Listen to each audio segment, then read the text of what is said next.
మన సంప్రదాయంలో ఏమిటంటే ఆడపిల్ల పుడితే తండ్రి తప్పకుండా ఒకటి తీసుకొచ్చేవాడు. ఏమిటి అంటే వంటిల్లు అని పూర్వం ఆట వస్తువుల పెట్టి ఒకటి ఉండేది.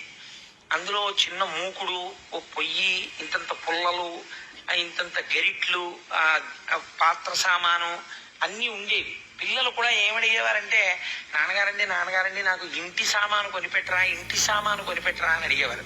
ఏ విజయవాడ కనకదుర్గమ్మ గుడికో వెడితే ఆడపిల్లకి ఇంటి సామాను కొనిస్తే వాళ్ళు ఏం ఆడుకునేవారంటే, నలుగురు ఆడపిల్లలు కలిస్తే 4 తాటాకు బొమ్మలు చేసుకుని ఈ టైలర్ల దగ్గర కత్తిరించి వదిలేసిన వస్త్రాలు ఉంటాయి, ముక్కలు.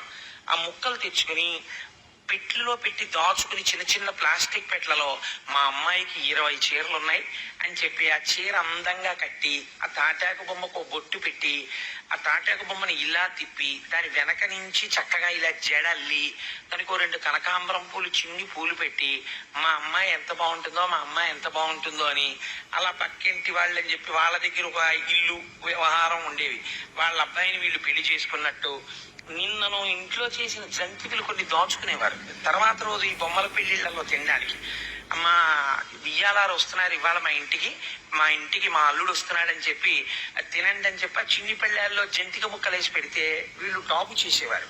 కొంచెం జంతిక ముక్కలు తినేవారు. ఏదో దెబ్బలాట వచ్చేది. పెద్దవాళ్ళ దగ్గరికి వెళ్ళారు. అలా మీరు కలిసి ఉండాలి, అలా దెబ్బలాడుకోకూడదు, జంతికలు చదువుకోండి అనేవారు పెద్దవారు.